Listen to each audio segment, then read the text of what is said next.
बदतमीज बहू।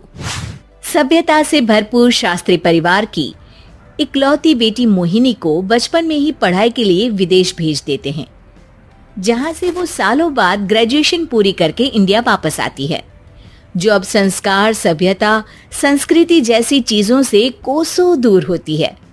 एक सुबह मोहिनी शॉर्ट ड्रेस पहने, कानों में हेडफोन लगाए जोर जोर से इंग्लिश गाने गाती हुई घर में घूम रही होती है।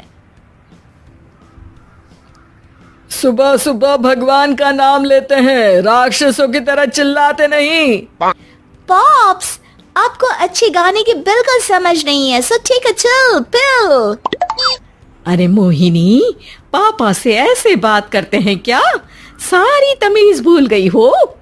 ओह मॉम प्लीज, इतनी बड़ी भी कोई बात नहीं हुई, सो डोंट ओवर रिएक्ट। ऐसे ही दिन बीतते हैं जिसमें मोहिनी के तौर तरीके, रहने और बात करने का ढंग उसकी मम्मी पापा को परेशान करने लगता है। भला कोई मानेगा कि ये मेरी बेटी है? रीति रिवाज और संस्कारों से तो इसका दूर दूर तक कोई नाता नहीं, और अब तो लगता भी नहीं कि कभी होगा। अरे ऐसे कैसे नहीं होगा? लड़कियां सारे नखरे अपने माँ बाप को ही दिखाती है। ससुराल जाकर उन्हें सब कुछ करना भी पड़ता है और मानना भी। पत्नी की बात शास्त्री जी समझ जाते हैं और कुछ ही दिनों में अपने से भी ज्यादा धार्मिक परिवार में निखिल के साथ मोहिनी का रिश्ता पक्का कर देते हैं। रिश्ता तो पक्का कर दिया, पर यहाँ मोहिनी को कैसे मनाएंगे? शादी ब्याह के मामले में आटे में नमक जितना झूठ तो चलता है जी। इसी तरह एक के बाद एक तिकड़म लगाते हुए दोनों मिलकर मोहिनी को शादी के लिए तैयार कर लेते हैं और मोहिनी निखिल की शादी हो जाती है, जिसके अगले दिन से ही मोहिनी दोबारा अपने पूरे अवतार में शॉर्ट ड्रेस पहनकर घर में घूमने लगती है। बहू को ऐसे देख सास की आंखें फटी की फटी रह जाती हैं। अरे ये क्या बेशर्मी है, हमारे घर की लड़कियां जींस तक नहीं पहनती और तुम बहू होकर इतने छोटे कपड़े पहनकर पूरे घर में घूम रही हो। सीरियसली मॉम, प्लीज आप अपनी इस 80 के दशक वाली सोच में मुझे इंक्लूड मत करो। हाय तौबा, एक तो बेशर्मी दिखाती है, ऊपर से सास के साथ जुबान भी लड़ाती है। अरे जल्दी कपड़े बदल कर आ, घर की पहली आरती तुम्हें ही करनी है। इतनी देर में निखिल भी वहां आ जाता है। माँ, पापा आने वाले हैं, पूजा का सारा सामान तैयार है ना? ये पूजा हमेशा मेरे बॉयफ्रेंड्स के पीछे पड़ी रहती थी और अब हस्बैंड के पीछे भी आ गई।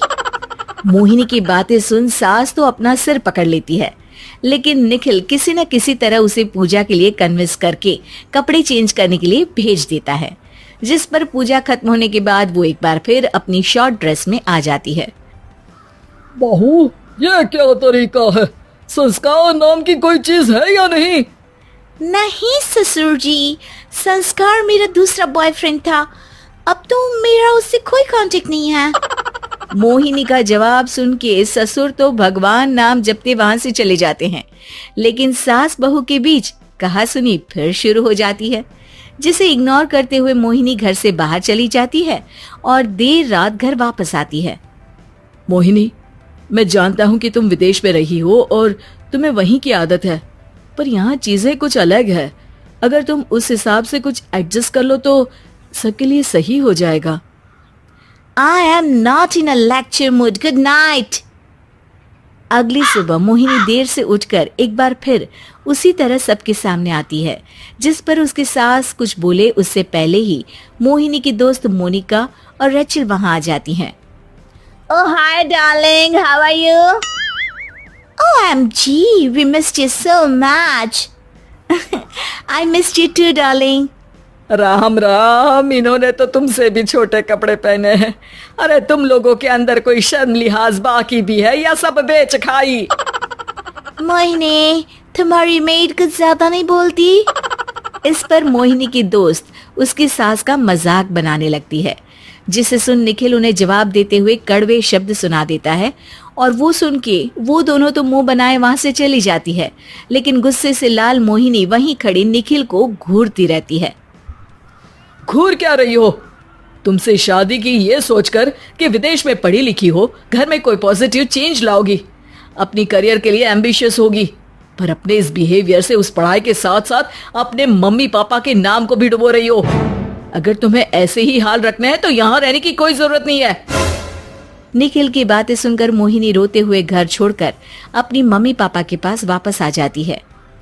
ससुराल में सब कुछ ठीक तो है? वो अपने आप को समझते क्या है? मोहिनी पर चिल्ला रहे हैं? मैं क्यों उसके इशारों पर चलूं?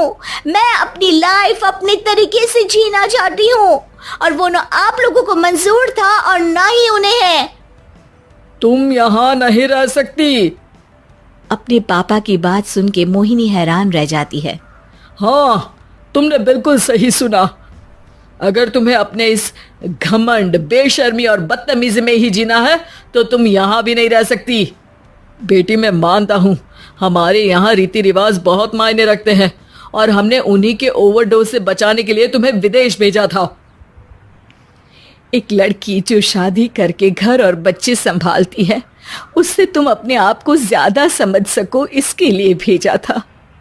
तुम उससे ज्यादा समझो और बनो, पर तुम तो किसी दूसरी ही ट्रेन में चढ़ गई बेटा।